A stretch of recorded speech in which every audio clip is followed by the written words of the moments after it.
Hi friends, welcome to Banu's kitchen.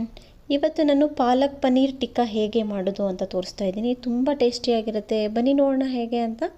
ಈಗ ನಾನು ಒಂದು 50 ಗ್ರಾಮಷ್ಟು ಪನ್ನೀರನ್ನ ಈ ಥರ ಗ್ರೇಟ್ ಮಾಡಿ ಎತ್ತಿಟ್ಕೊತಾ ಇದ್ದೀನಿ ಒಂದು ಬೌಲ್ಗೆ.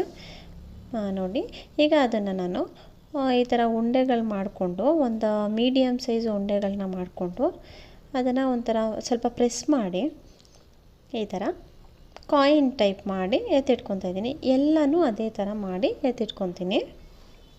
ಮತ್ತು ಒಂದು ಮಿಕ್ಸಿ ಜಾರ್ಗೆ ಒಂದು 3/4 ಕಪ್ನಷ್ಟು ಹುರಿಗಡಲೆ ತೊಗೊಂಡಿದ್ದೀನಿ. ಇಲ್ಲಿ ನಾನು ಹುರಿಗಡಲೆ ತೊಗೊಂಡು ಈ ಥರ ಸ್ವಲ್ಪ ಪೌಡರ್ ಮಾಡಿ ಎತ್ತಿಟ್ಕೊತೀನಿ. ಹುರಿಗಡಲೆ ಇಲ್ಲ ಅನ್ನೂ ಕಡಲೆ ಹಿಟ್ಟನ್ನು ತೊಗೋಬೋದು, ಬಟ್ ಜಾಸ್ತಿ ಹಾಕೋ ಹಂಗಿಲ್ಲ. ಒಂದು 1/4 ಕಪ್ ಹಾಕಿದ್ರೆ ಸಾಕು. ಮತ್ತು ಒಂದು ಪಾತ್ರೆಗೆ ಸ್ವಲ್ಪ ನೀರು ಹಾಕಿ ಕುದಿಸಿಟ್ಟಿದ್ದೆ. ಈಗ ಅದಕ್ಕೆ ನಾನು ಒಂದು ಕಟ್ನಷ್ಟು ಪಾಲಕ್ನ ತೊಗೊಂಡಿದ್ದೀನಿ, ತೊಳೆದು ನೀಟಾಗಿ ಎತ್ತಿಟ್ಕೊಂಡಿದ್ದೀನಿ. ಈಗ ಅದನ್ನು ಹಾಕಿ ಒಂದು 2 ಮಿನಿಟ್ಸ್ ಅಷ್ಟೇ ಆ ಬಿಸಿ ನೀರಲ್ಲಿ ಕುಕ್ ಮಾಡ್ತೀನಿ. ನೋಡಿ, 2 ಮಿನಿಟ್ಸ್ ಅಷ್ಟೇ. ಅದನ್ನ ತೆಗೆದು ನಾನು ಒಂದು ಫುಲ್ ಕೋಲ್ಡ್ ವಾಟರ್ಗೆ ಟ್ರಾನ್ಸ್ಫರ್ ಮಾಡ್ಕೊತಾ ಇದ್ದೀನಿ. ಈ ಥರ ಕೋಲ್ಡ್ ವಾಟರ್ಗೆ ಹಾಕೋದ್ರಿಂದ ಅದು ಗ್ರೀನಿಶ್ ಏನಿದೆ ಅದು ಕಡಿಮೆ ಆಗೋಲ್ಲ, ಚೆನ್ನಾಗಿರುತ್ತೆ. ಮತ್ತು ಅದಕ್ಕೆ ಒಂದು ಅರ್ಧ ಹಿಡಿಯಷ್ಟು ಕೊತ್ತಂಬರಿ ಸೊಪ್ಪನ್ನು ಹಾಕ್ಕೊಂಡು ಈ ಥರ ಮಿಕ್ಸಿ ಜಾರ್ಗೆ ಹಾಕ್ಕೊಂಡು ತರಿಯಾಗಿ ರುಬ್ಕೋತಾ ಇದ್ದೀನಿ. ಮತ್ತು ನೀರು ನಾನು ಆ್ಯಡ್ ಮಾಡ್ಕೋತಾ ಇಲ್ಲ, ಯಾಕೆಂದರೆ ಕುಕ್ ಮಾಡಬೇಕಾದ್ರೆ ಅದರಲ್ಲಿ ನೀರಂಶ ಇರುತ್ತಲ್ಲ, ಅದಕ್ಕೆ. ಈಗ ಒಂದು ಸ್ಟವ್ ಮೇಲೆ ಪ್ಯಾನ್ ಇಟ್ಟು ಅದಕ್ಕೆ ಒಂದು ಅರ್ಧ ಟೇಬಲ್ ಸ್ಪೂನಷ್ಟು ಆಯಿಲ್ನ ಹಾಕ್ಕೊಂಡಿದ್ದೀನಿ. ಆಯಿಲ್ಲು ಬಿಸಿ ಆದಮೇಲೆ ಅದಕ್ಕೆ ನಾನು ಒಂದು ಅರ್ಧ ಟೀ ಸ್ಪೂನಷ್ಟು ಜೀರಿಗೆ ಮತ್ತು ಒಂದು ಅರ್ಧ ಇಂಚು ಶುಂಠಿ ಮತ್ತು ಒಂದು 5-6 ಬೆಳ್ಳುಳ್ಳಿನ ನೀಟಾಗಿ ಸಣ್ಣದಾಗಿ ಗ್ರೇಟ್ ಮಾಡಿ ಇಟ್ಕೊಂಡಿದ್ದೀನಿ, ತುರಿದು. ಅದನ್ನು ಕೂಡ ಹಾಕ್ಕೊಂಡು ಲೈಟಾಗಿ ಫ್ರೈ ಮಾಡ್ಕೊತಾ ಇದ್ದೀನಿ. ಈಗ ಇದಕ್ಕೆ ನಾನು ಏನು ಈ ಥರ ಮಾಡಿಟ್ಕೊಂಡಿದ್ನಲ್ಲ ಪಾಲಕ್ದು, ಅದನ್ನು ಆ್ಯಡ್ ಮಾಡ್ಕೊತಾ ಇದ್ದೀನಿ.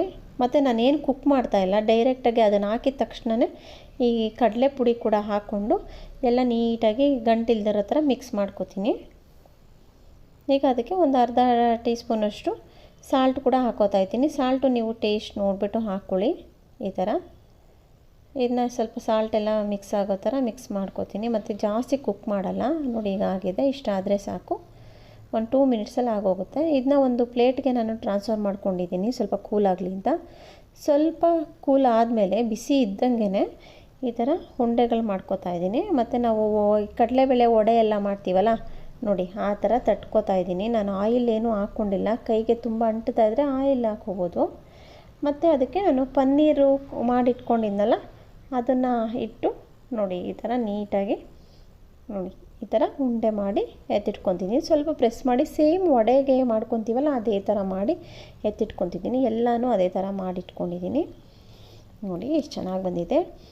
ಈಗ ಒಂದು ಸ್ಟವ್ ಮೇಲೆ ಪ್ಯಾನ್ ಇಟ್ಟು ಅದಕ್ಕೊಂದು 1 ಟೇಬಲ್ ಸ್ಪೂನಷ್ಟು ಆಯಿಲ್ ಹಾಕ್ಬಿಟ್ಟು, ಆಯಿಲ್ ಬಿಸಿ ಆದಮೇಲೆ ಈ ಮಾಡಿಟ್ಕೊಂಡಿರೋ ಈ ಟಿಕ್ಕಾ ಏನಿದೆ ಅದನ್ನು ನೋಡಿ ಎಲ್ಲನೂ ಹಾಕ್ಕೊಂಡು 2 ಸೈಡನ್ನು ತಿರುಗಿಸಿ ಒಂದು 2 ಮಿನಿಟ್ಸ್ ಬೇಯಿಸ್ಕೊತೀನಿ. ತುಂಬ ಕುಕ್ ಮಾಡೋ ಅವಶ್ಯಕತೆ ಇಲ್ಲ, ಯಾಕೆಂದರೆ ಪಾಲಕ್ಕು ಕುಕ್ ಆಗಿರುತ್ತಲ್ಲ ಫಸ್ಟೇ.